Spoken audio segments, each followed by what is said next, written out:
சிவராத்திரியில நிறைய மிராக்கிள்ஸ் நடக்கும். கண்டிப்பா. அத ஊன்றி அதுல உட்கார்ந்தவங்களுக்கு தெரியும். ஒவ்வொரு ஆண்டுக்கும் வித்தியாசம் நல்லா தெரியும்.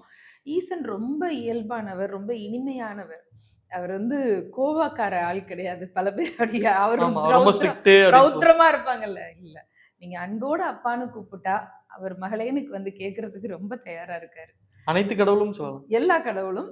மகா சிவராத்திரிங்கிறதுனால நான் சிவன். அத சொல்றேன். சிவனுடைய அந்த பெரிய நடனம் பார்த்தோம். திருவாதிரைம்போது ஆனந்த நடனம் பார்த்தோம் இல்லையா? இது சிவராத்திரி அன்னைக்கு சிவம் தன்னைத்தானே வெளிப்படுத்திக் கொண்ட நாள்.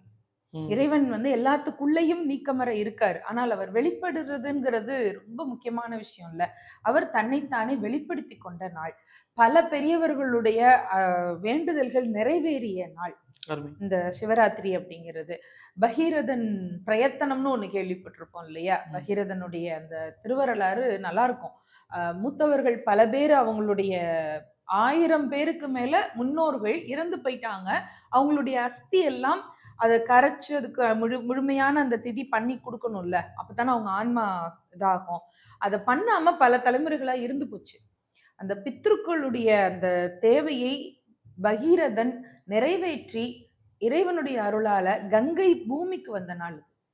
அதனால அந்த பித்ருக்கடன் தீர்க்கறதுக்கான அந்த வாய்ப்புகள் என்னென்னலாம் நமக்கு ஒரு பிளாக்ன்னு இருக்குது இல்லையா? அதெல்லாம் தீர்க்கறதுக்கு இறைவன் நமக்கு செய்யக்கூடிய அருமையான வழி செய்யக்கூடிய நாள் இந்த சிவராத்திரிங்கிறதுனால, மனமார வேண்ட வேண்டும். உட்கார்ந்து கொஞ்சம் முயற்சி பண்ணினோம்னா அந்த அருள் நமக்கு